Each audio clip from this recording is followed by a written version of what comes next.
Pa super, škola je jednostavna, nije preteška. Tu na školskoj praksi je uvijek zanimljivo, neka zezancija uvijek. Profesori su mi predobri, stvarno su dobri i lijepo objasne i sve. Tu u školi radimo baš kaj je vezano za naše zanimanja, a kod poslodavca radimo sve. Treba biti precizan, treba znati koji kist upotrijebiti. Ja mislim da treba znati crtati i meni to dobro ide. Sad radim trenutno, znači ovo tu, prenosim na zid, ovo je umanjena verzija, znači na veću podlogu. Većinom radimo takve stvari, zanimljive. Planiram se završiti majstorski ispit i možda otvoriti svoj obrt.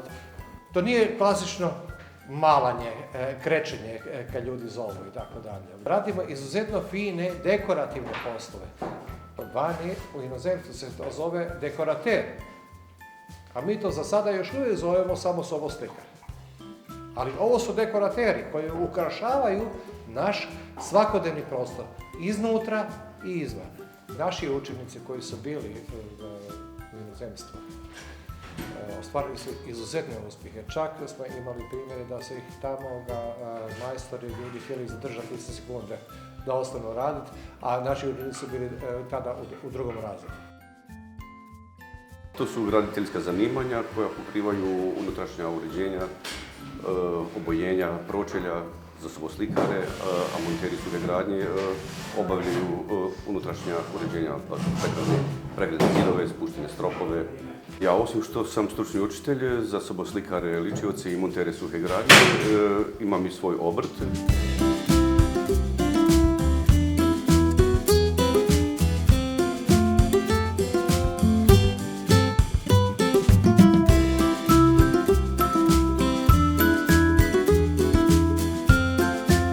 Radit ću spuštene stropove, pregradne zidove sa kartonskim pločama, na primjer, i sa metalnim konstrukcijama.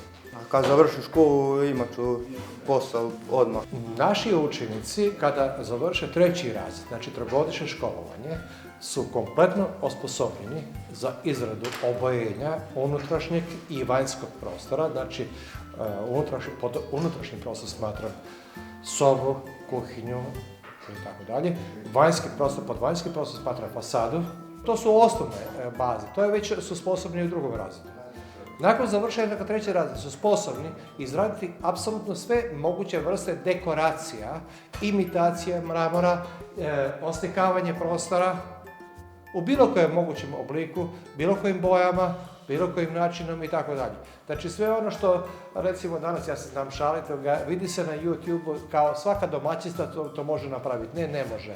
Samo naši učenici to mogu sami napraviti. Ovo zanimanje je jako kreativno. Više mi se sviđa ići na praksu nego biti u školi. Radim nešto uvijek. Znam dosta prijatelji koji to rade, pa su mi rekli za to i počeo sam raditi nešto, pa mi se svidjelo.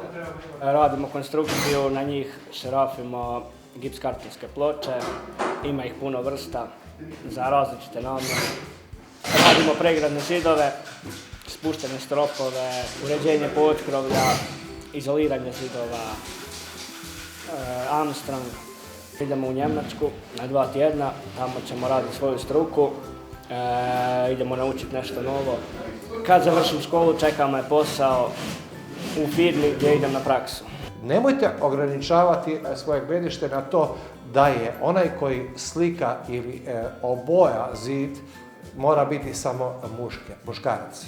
Može biti i djevojka, itekako ja sam imao primjera, vidio sam po svijetu da su to veće majstori učenice nego učenici. Trogodišnje zanimanje donosi velike prednosti. Odmah nakon završetka može se zaposliti, može učenik ili učenica otvoriti svoj obrt. I vjerujte mi, zanimanje je deficitarno, nema ga, traže se. Moji bivši učenici su se vratili iz Njemačke i nazad su se zaposlili u Hrvatskoj. Posla ima.